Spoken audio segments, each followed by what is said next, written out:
Welcome to the Audacious Empires podcast. I'm your host, Leanne Woff, business integrator and founder of Audacious Empires. Each week, my crew and I will be exploring all things building and scaling an extraordinary business. This podcast is here to share how multi-six and seven-figure entrepreneurs can step out of daily business operations and slide into being CEO, expanding your reach and increasing your impact. Learn how to build your team the right way, create smart systems, and get the support you need to keep growing. It's time to get out of the doing and become the thought leader and world-class empire builder that you are. Hey. Today we are talking 7 reasons you should outsource your operations. How to turn your money into time. You might find that you're in a constant battle with time. A lot of my clients that I speak to in the very, very first phases of when they start working with me, their biggest struggle is not having enough time. I see it time and time again. And this can be with smaller businesses. This can be with 6-figure, 7-figure businesses. Same problem. I don't have enough time. You're at a place where you've gotten yourself this far. You've had some business success. You have products that sell or a service that works well. So you've got steady money coming in and you can always go and make more money. That's not your biggest stress. But when you look at time, it's a whole nother playing field. And so in this episode, I'm going to talk you through why you might want to trade your time for money or why you might want to turn your money into time. And then I'm going to tell you how to do it. So the first reason that you might want to turn your money into time is that you have a friendly time black hole. You are consistently busy. You're always doing something. You always feel like there's more that you should be doing. But when you stop and think, you're not quite sure where all of that time has actually gone. Or maybe you have an idea of where the time has gone, but you're not quite sure why things are taking that long. You should have more time. And then once it's in the time black hole, it's gone and you don't really think about it again. So you move on in your lack of time. The second thing might be that you are working really long hours or simply working more hours than you want to. I'm sure you have an idea in your mind of what looks good and what feels good in terms of the amount of time you put into your business, how much you work and when you work. Your time is precious. But no matter what you do, you find that there's still more to do and you're still working longer than you'd like, longer than you think you should. And you don't quite know how to pull that back in. Another reason you might want to turn your money into time is that you never get to do the things you really want to do. This can be in business or it can be in your life. You know the things that you want to do. You know the things that make you feel fulfilled or bring you joy. Or you might have goals that you really want to reach, a big list of things that you never seem to get to because you don't have enough time. You might just want a break, but you don't have enough time. Or our fourth reason is you are stressed. You've built a successful business. It has money coming in consistently and a good amount of it. But the trade-off is you are stressed all the time. You're stressed when things seem to be going well. You're stressed when things are tough. And that doesn't really leave any wiggle room. It's just got you being stressed, but making money. A lot of the time, this level of stress and the pressure that comes with running a business is caused from lack of time. Too many things to do. Not enough time to do it. Need to do the next thing to keep the money coming in or to expand your impact more, but it just leaves you in this cycle of stress. Another reason might be that you feel like things are haphazard and inconsistent. There's a lot going on. You've got a big business to run. You know the things that need to happen, but they don't seem to happen in a way that is smooth or in a way that feels easy or that flows. It's a bit clunky and things get done, but surely there is a better way to be doing them, a way to remove yourself from the last minute spiral, which also comes with not having enough time and gives you consistent results. When you can start to see rhythms in your business of things happening the way they should, when they should, every time. And then you feel like you've accomplished something. Then you feel like your time is working for you, whereas right now it's working against you. Or maybe you feel torn between maintaining the business that you built and innovation. It is a choice that you have to make every day. Do I want to enhance what I've got, amplify what I've got, build on this awesome thing I've made, look for new avenues, create new things, improve? Of course you do. That's what excites you. That's why you started doing this. But that means that everything else that needs to happen every single day will fall over or might fall over or not be done as well. And then you feel like it's your responsibility to keep your business rolling every day. So the choice becomes daily operations and keeping what you've got going, or building and improving, maintenance or innovation. And that is a tough call to make for anybody. And the final reason that you might be wanting to turn your money into time is that you're leaving money on the table. If you find that, you've got consistent money coming in, it feeds your impact, it pays you well, it pays your team, and that's great, you might still feel like there's not enough of it, especially when you have a list of ideas that you want to release. Maybe you've got more products you want to create, or you have ideas of how to make the products that you've got better, or serve your audience better, or create a bigger impact. But you never have the time to do it. And so then you're in this cycle of being time poor and it's costing you money. So if these things resonate with you, I have an answer that might suit you. And that answer is to outsource your operations. It might seem a little bit disjointed, but I'm going to connect the dots for you. So if you're in this place where you know you need more time, and perhaps you're feeling stressed and you're thinking, I would give anything to shift some of this pressure, to release some of this stress. Well, let me tell you, you can do that. You can pay to get rid of that stress. You can pay to get more time. Everybody says, but you can't buy time. But is that really true? Maybe it's just the way you think about it and you need to shift your mindset. Because I know if you outsource your operations, those list of things that I described can all be resolved. And outsourcing your operations is something that you can pay for, is something that you can buy. It is something that you can turn that money that you've worked for, that you've brought into your business and built a machine around obtaining, and you can turn it into the time you need. And then with that time, you can resolve all those issues. But I will break it down for you. Here are 7 things a skilled operations manager will help you do. And by the time I'm finished going through these 7 things, it should be clear to you how outsourcing your operations is the solution that you need to get the time that you need to grow your impact, grow your money, and grow your time. So the first thing is a skilled operations manager will remove blockages in productivity. When we are time poor, means we're either doing things that we shouldn't be doing. And by shouldn't, I mean you're stepping out of your role. You're doing things that don't need to be done by you for whatever reason. And there's so many reasons we fall into these patterns, but that's what's happening. And quite often you become the blockage. You are the bottleneck in your business. People rely on you for things and you cannot keep up with the demand. Whether that be your team, your suppliers, your customers, there are blockages.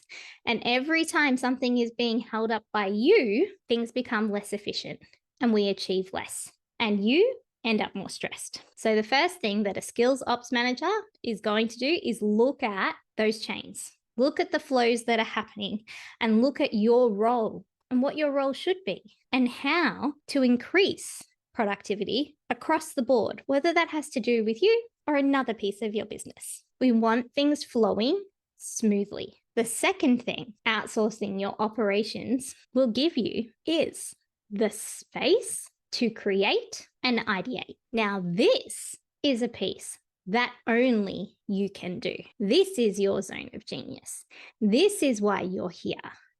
Only you can look at the business that you've built, the reason that you're here, the audience that you're serving, and create with the spark that started it all. Whether that is to create new things or whether that is to hone in on the things you have created and make them even better. It's bringing that joy and bringing that life back into where you've gotten so far. Bring things back to life. Get them filled with the enthusiasm that you had when you made them, and keep those ideas bubbling. Keep them going. Keep the innovation flowing. Only you can do that. And so that's where we want you. A skilled operations manager is going to take care of the rest of the business and take care of the things that you shouldn't be doing that you've fallen into, so that you can have that space. Outsourcing your operations gives you the ability to systemize and simplify. Will you be the one that is systemizing and simplifying? No, that's what you're paying for. You're paying for somebody else to step in and have a look at your business as a whole and go, okay, here's the pattern. Here is how we need to do this so that it operates in a rhythm, so that things are working together to get the biggest output. And then we're going to simplify things. When you're building a business we tend to do whatever is going to work right now. And we can do that quite easily, and we can have that get us a long way. But usually the outcome of doing that for years is that things end up being more complicated than they need to be, because we've just done what's needed to be done without strategy. We've gotten to our goal, we've met the objective, but we haven't looked at the big vision, and we haven't looked at the long term or the long haul. Now that we've reached this point, we want to build in those systems. We want to build in repeat processes. We want to build a rhythm of efficiency, and we want to make sure that we're using our resources to the best of their ability. We don't want to be doing something for the sake of doing it. If something can have 4 steps instead of 7, let's do it in 4. We want to do it in a way that gets us to the outcome the fastest and of the highest quality. And that's what systemizing and then simplifying will get you. Outsourcing your operations means that you will have a fully supported team. You're a person running a business, and my guess is you like your team. And that's great.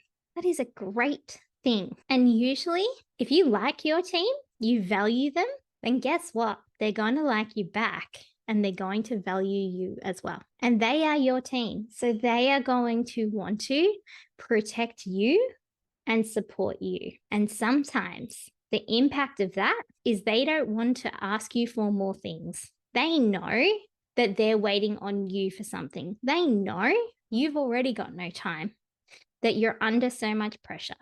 They see you running around, sometimes frantically, or they see you just go silent and quiet, trying to get through all the things you have to get through. And they don't want to add more to your plate. So they stop asking. It's not the most effective way to run a business. It's beautiful that they care, and it's beautiful that you care, and that care should be there, but the blockage and the break in productivity shouldn't be. Now, if that wasn't an issue, if it wasn't a factor that there was little time for everybody and you weren't having this constant friction there, your team would be able to execute and do what they do really well without thinking that by completing something or moving it forward, they're going to cause more pressure for someone else. We want a team that is fully equipped to do their best work. We want a team that knows where to go to get their answers and to get any issues that they have resolved without the solution being to go to you. We want your team to be fully supported and to be happy and to see the outcome of their work and to see how that ties in to the big vision of the business. That's the aim of the game. We want a team that is highly effective and productive and happy. And that includes you. And so when you outsource your operations, you get somebody else who can fill that role, who can get your team where they need to be and give them the answers that they're needing so that they're not blocked. So then they're not hesitating because they feel like a burden, not intentionally, but that might be how they're feeling. Or they feel like they don't know where to go. They need more support, and they could probably do a heaps better job if they had it, but they also don't know how to ask for that. Outsourcing your operations solves that problem beautifully and keeps your team working cohesively, which is incredible. Who wouldn't want that? Now, this is one of my favorites. The purpose for outsourcing your operations and what an experienced operations manager will do is pull you out of frontline management and push you into being CEO. That's where you should be. That's your seat. That's your throne. That's where you should be sitting. And when you insert yourself into frontline management and into operations, you're now stepping on somebody else's toes. You're doing somebody else's job. And every time you do that, you are making your operations manager's job harder. So please don't. It can be really uncomfortable when you are first stepping out of operations. It's where you've been for so long. And a lot of the time, you don't even know that's what you're doing. You just do it by default. It's in your subconscious. And so it can take a lot to break that pattern. But you need to if you want to get out of the cycle of not having time, of not achieving what you want to achieve, of being stressed, of being unable to take holidays, of feeling like you're constantly behind. You need to let go of frontline management. You need to let go of the day-to-day. And you need to let your operations manager do it for you in a way that only they can. You're skilled at what you do. There are things that only you can do. Operation managers are the same. They've been doing this for a long time. And there's all these flows and rhythms they can build in that can make business seem so easy. But when somebody else tries to help, those things tend to fall over because that's not what they're designed for. They're not designed for somebody else with a whole new set of rules to come in and tweak it or bring old ways back into the new. Then you just end up with friction. Nobody wants that. We want operations that run smoothly and effectively. And so when you have an operations manager and they see you falling into old patterns, things that are just habit, they're going to gently nudge you on the shoulder and say, hey, I'm here. It's okay. I can do this. You're meant to be doing this. Go do that. Let's see where that gets to. Because sometimes we just need a reminder, especially when we go into autopilot, when we do things the way we've always done them, because that's safe. That will be our tendency. And it can be difficult for us to step out of that.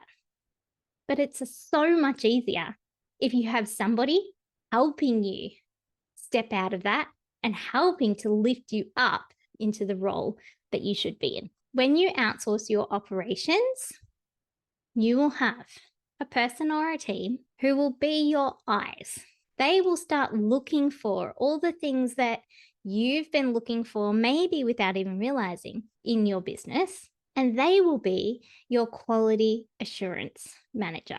If you have somebody whose core role is to manage the day-to-day, to keep the team going, to keep the business flowing, they're going to be the ones that are checking that things are getting done when they should, how they should, and making sure that we're meeting our objectives. All of a sudden, all of that background noise that has been going on for you is gone. It's somebody else's role, but it's a dedicated role where they can focus and they can excel rather than it being a side gig for you in what you should be doing. And what you'll notice is more consistency in your business. What you'll notice is an increase in quality, in less mistakes, in less bottlenecks, and you won't have to hold on so tightly to get there. And the final reason that you should outsource your operations is that an operations manager is going to help you set operational priorities, and then they're going to stick to them. It's your job to set business objectives, to set financial goals. But how can you possibly keep track of everything? It is extremely draining if you have a goal and then it is also your role to pull that goal apart, to map it out, to put it to a timeline, to involve the team and help them see the objective and the vision, to break it down into tasks that are clearly briefed, to be able to check that everything is running on time and be able to course correct when there is an issue that pops up. That is a big job. That is the job of an operations manager. That is their jam. This is the kind of thing me and my team do every day. And it's our second nature. It's what we're great at. And it shouldn't be somebody's side focus. It's too hard. And then you do end up feeling lots of pressure and you can't even really pinpoint why. But if you have somebody whose focus is to get those priorities and then to stick to them, your business will get further faster. It will be their job to keep the business machine pulling in the same direction. And that way, when you have all of the new ideas, when you have the space that having more time has given you, you'll have somebody to catch them. You'll have somebody to go, great, this is when we can do this. And to feed it back in to the execution pipeline and be able to bring it to life instead of just having this list of goals and this list of ideas that never make it out into the world. They'll get onto the list and they'll be put into that pipeline, and that'll happen on repeat. And there'll be someone there who's feeding all of the tasks out to everybody to make sure that it happens and make sure that it happens in a way that's aligned with your vision. And the beautiful thing is they're there to achieve those priorities and to look after you. So when we have big, lofty ideas and we want them done yesterday, our operations manager is going to say, hey, we could do that, but it means all of these things, which are nearly finished, are going to stop. And then they're going to go back into the bucket of they were there, they were ideas that never made it into life. What if we finish them and then we start doing our new idea? It's a small tweak. It has a really big impact. And that's the space that you want to play in. You want to get the leverage from the ideas that you've had. You want them to be fully formed and out and in the world and getting you the ROI and the impact that they were intended for before we just pull in a new thing and drop it in the middle and hope that it works. We want frictionless operations and we want the impact that that brings. An operations manager will do that, and they will do it well, and they will do it with you. You will have somebody in your corner, and all of a sudden the air that you're breathing will become so much lighter. I know, I've seen it. So I hope that's given you some insight into how you can turn some of that money that's coming through your funnel into the time that you so desperately crave. It's 100% possible. And if you've listened to this episode and you've loved even a little bit of it, please send me a DM and tell me what resonated. Tell me what you thought. Tell me if it was freeing. I would really love to know. Thanks, everyone. Have a great day. Loving the Audacious Empires podcast? Drop into our DMs at Audacious Empires and say hi. We'd love to get to know you better. If you're finding these episodes useful, don't forget to leave us a 5-star review. Thanks for tuning in. You are why we're here.